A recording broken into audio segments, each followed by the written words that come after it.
नीरा नदीवरील जुना जो ब्रिटिशकालीन पूल आहे ज्याच्यावर आता तुम्ही उभे आहात, हा डिमॉलिश करण्याचा किंवा तो काढून टाकण्याचा निर्णय जिल्हाधिकाऱ्यांनी घेतलेला आहे. तशा प्रकारचे आदेश देखील त्यांनी दिलेले आहेत. या निर्णयाकडे तुम्ही कसं पाहता?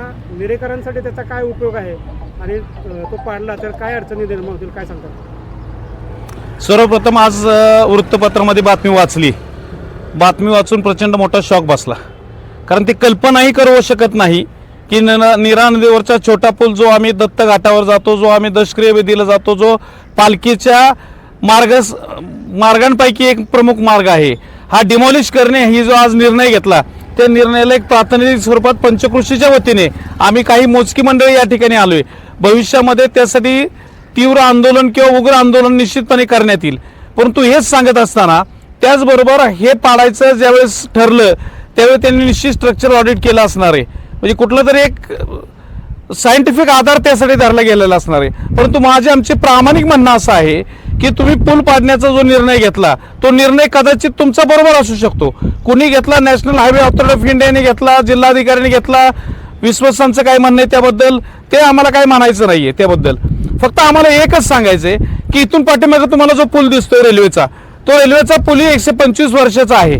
त्याचं सक्षमीकरण करून अजूनही तो पूल चांगल्या स्थितीत सुस्थितीत आहे. आमचं तसंच म्हणणं आहे की या पुलाचं सुद्धा सक्षमीकरण करून त्या ठिकाणी जड वाहनास वाहतुकीस बंद करून फक्त दुचाकी आणि पादचाऱ्यांसाठी हा पूल चालू ठेवावा, एवढं आमचं प्रामाणिक भावना या ठिकाणी आहे. आणि निश्चितपणे आम्ही याचा आजपासूनच पत्रव्यवहार ग्रामस्थांच्या, सर्व ग्रामस्थांच्या, गावकऱ्यांच्या, पंचकृषीच्या वतीने जिल्हाधिकाऱ्यांना आम्ही त्या ठिकाणी निश्चितपणे पत्रव्यवहार करणार आहे. त्या पत्रव्यवहारामध्ये आम्ही आमचं म्हणणं निश्चितपणे मांडणार आहोत.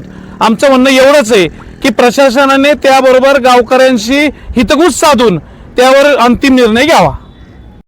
नमस्ते. हा तर मला वाटतं 100 वर्षापूर्वीचा पूल आहे.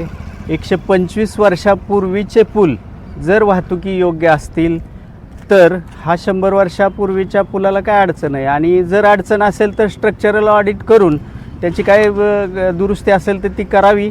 आणि त्याप्रमाणे इथून पुढेही पालखी महामार्गासाठी किंवा नीरा पाडेगाव या लोकांसाठी वाहतुकीसाठी किंवा लाईट व्हेकल वाहतुकीसाठी चालू ठेवावा असं आमचं म्हणणं आहे. हा पूल पाडण्याला तुमचा विरोध असणार आहे? 100% विरोध असणार आहे. कारण हा आम्ही तरी समजतो ऐतिहासिक पूल आहे.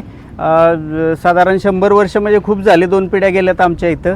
त्यामुळं पाडणं योग्य नाही. स्ट्रक्चरल ऑडिट करून दुरुस्ती करून तो वापरण्यायोग्य